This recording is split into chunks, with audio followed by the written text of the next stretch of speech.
हाय। सो आज हम नया एक वीडियो बना रहे हैं। This is going to be a little more elaborate video on seeing the probability of one person becoming a CA. यानी सीए कौन कौन बन सकता है या किन की कुंडलियों में सीए बनने के योग। तो ये वीडियो को लेकर हम स्टार्ट करते हैं। I am sharing my screen. मैं आईपैड पर आपको कुंडलियों के साथ समझाती जा रही हूँ। तो देखिए, सीए बनने के लिए दो चीजें बहुत जरूरी हैं। एक तो सिक्स्थ हाउस का कनेक्शन नाइन्थ हाउस के साथ जरूर होना चाहिए। लॉजिक भी मैं समझाती जा रही हूँ आपको। सिक्स्थ हाउस जो है कंपटीशन का हाउस है, शत्रु भाव कहते हैं।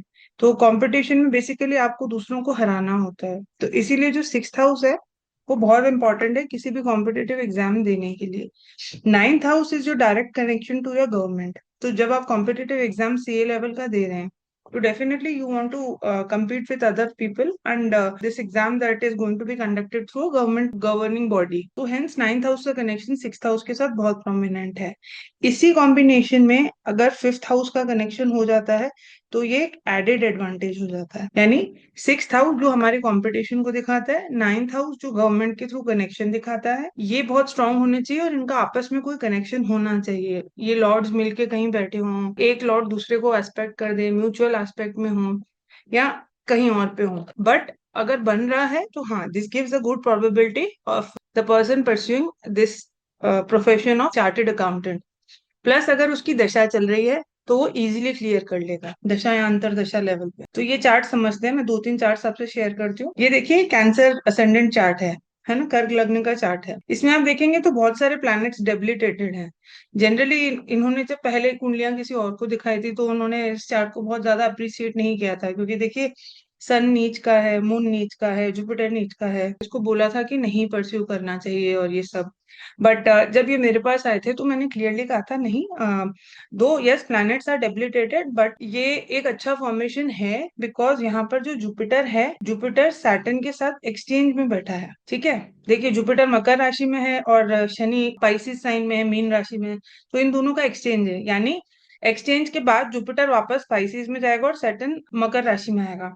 तो इस कॉम्बिनेशन ने चार्ट को बहुत हद तक एलिवेट कर दिया। दूसरा जो योग हम बात कर रहे थे, सिक्स्थ हाउस नाइन्थ हाउस की, देखिए सिक्स्थ लॉर्ड और नाइन्थ लॉर्ड यहाँ पर दोनों जुपिटर ही बनता है। ठीक है, और एक्सचेंज के बाद उसने अपनी स्ट्रेंथ नाइन्थ हाउस में आकर पाई है। तो एक कॉम्बिनेशन तो ये हो गया। दूसरा, अगर आप देखेंगे कि नक्षत्र वाइज भी देखेंगे, इनकी जो दशा चल रही है वो वीनस में मरकरी की दशा चल रही है। तो ये दोनों प्लैनेट्स फिफ्थ और सिक्स्थ हाउस को शो कर रहे हैं। राइट, वीनस सिक्स्थ में बैठा है और मरकरी फिफ्थ में बैठा है। यानी ये कॉम्बिनेशन, दूसरा आगे चल के नक्षत्र के थ्रू भी कॉम्बिनेशन थे इस चार्ट में। तो यू कैन क्लियरली से कि हाँ, ये this person can pursue CA, है ना। नेचुरली भी अगर आप देखेंगे तो इसका fifth house, fifth Lord in six बैठा है। ठीक है, फिफ्थ लॉर्ड इन सिक्स अपनी प्रॉब्लम्स देगा, वो पेट से रिलेटेड, चाइल्ड रिलेटेड जो भी है वो सारी प्रॉब्लम्स देगा। बट फॉर कॉम्पिटेटिव एग्जाम्स अभी हम सिर्फ एक चीज पे फोकस कर रहे हैं कि सीए क्लियर कर पाएगा या नहीं। तो हाँ, इस इंसान ने सीए क्लियर किया and he is CA right now. ठीक है, तो हमने देखा सिक्स्थ हाउस कितना इंपॉर्टेंट रोल प्ले करता है इन क्लियरिंग एनी कॉम्पिटेटिव एग्जाम्स। दूसरे चार्ट पे आते हैं। ये एक बच्ची का चार्ट है जिसने भी हाल ही में सीए का एग्जाम क्लियर किया है, वेरी रिसेंटली ओनली। तो इसका चार्ट देखिए। अब यहाँ पर sixth Lord is sixth house is ruled by moon. ठीक है, नाइन्थ लॉर्ड इज वीनस। ये दोनों आपस में एक दूसरे को देख रहे हैं, नक्षत्र वाइज भी इनका कनेक्शन था। बट प्राइमरीली अगर हम देखें तो ये कॉम्बिनेशन चल रहा है। और इसकी अगर दशा की बात करेंगे तो the child is going through a दशा ऑफ मून दशा। ओके, मून इज द इस चार्ट में वो सिक्स लॉर्ड ही है। इसमें तो आप देखेंगे, इसमें एडिशनल बेनिफिट पॉइंट ये भी आ गया कि fifth Lord mercury is expecting sixth house. तो ये सारे कॉम्बिनेशन मिलके भी मैंने इसको बोला था कि आप क्लियर करेंगे और don't worry that you will clear this exam, and she is very young and still she has qualified chartered accountancy examination. तो आप देखते हैं सिक्स्थ हाउस का कितना इंपॉर्टेंट रोल है। नाइन्थ के साथ अगर कनेक्शन बैठ जाए तो सीए को लेकर। दूसरी चीज, एक चीज आप ये समझ के चलिए, जब भी हम कोई कॉम्पिटेटिव एग्जाम्स देते हैं तो उसमें सिक्स्थ हाउस का इन्वॉल्वमेंट सबसे ज्यादा होता है, क्योंकि दैट इज शत्रु स्थान है ना, डिफीट करना है तो you have to compete first. ठीक है, और सारे हाउसेस, लग्न शुड बी स्ट्रांग, ये सब इंपॉर्टेंट है डेफिनेटली। ये एक बहुत इंपॉर्टेंट पैरामीटर है कि लग्नेश अगर स्ट्रांग नहीं है, लग्न स्ट्रांग नहीं है, तो कोई योग फल नहीं देता।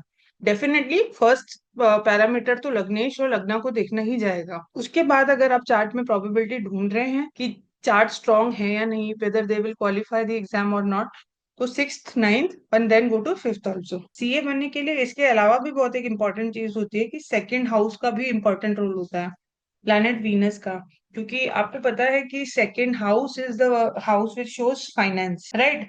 अर्दी साइंस में प्लैनेट्स जरूर होते हैं, सीए के चार्ट्स में अगर आप देखेंगे अर्दी साइंस में प्लैनेट्स होते हैं, और सेकंड लॉर्ड जो है ना वो स्पेशल पोजीशन पे होता है, सेकंड लॉर्ड इज स्ट्रॉन्ग। अब जैसे इस चार्ट में आप बोलेंगे सेकंड लॉर्ड डेबिलिटेटेड है, तो डेबिलिटेशन स्ट्रेंथ का सिर्फ एक पैरामीटर नहीं है, बहुत सारे होते हैं। तो उस तरीके से अगर आप देखेंगे ना तो उस प्लैनेट की स्ट्रेंथ अच्छी खासी है नवांशा में और चीजों में। जब आप जाकर देखेंगे तो सेकंड हाउस का बहुत इंपॉर्टेंट रोल है, वीनस का इंपॉर्टेंट रोल है, क्योंकि वीनस खुद एक नेचुरल सेकंड लॉर्ड है।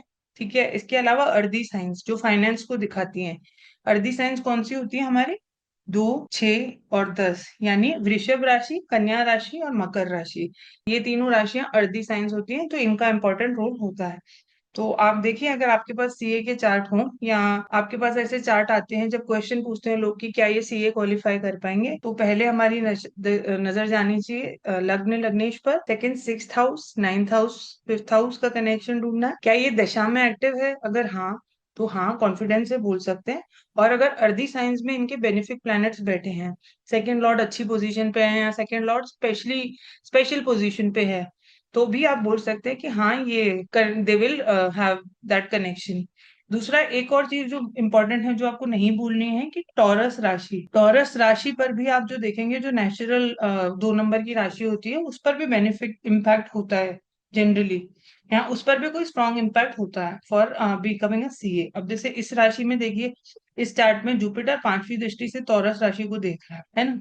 इस दूसरी राशि में देखेंगे इसमें जुपिटर खुद बैठा ही है, तो ये कनेक्शन भी आपको दिखेगा, टॉरस राशि को लेकर भी आपको देखना है। तो ये सारे रूल्स अप्लाई करिए, देखिए चार्ट्स में, and then share your feedback with me. And one important thing that I wanted to share is कि नेक्स्ट मंथ में मेरा एक न्यूमरोलॉजी बैच स्टार्ट हो रहा है, तो if you wish to join, मैंने अपना ईमेल एड्रेस एंड में दिया है, तो you can drop me email and I will share the details from you there forward. मैं वीक में एक बार प्रोफेशन रिलेटेड वीडियो बनाऊंगी, तो प्लीज़ कमेंट में आप बताइए कि नेक्स्ट प्रोफेशन आप कौन सा देखना चाहते हैं। Thank you.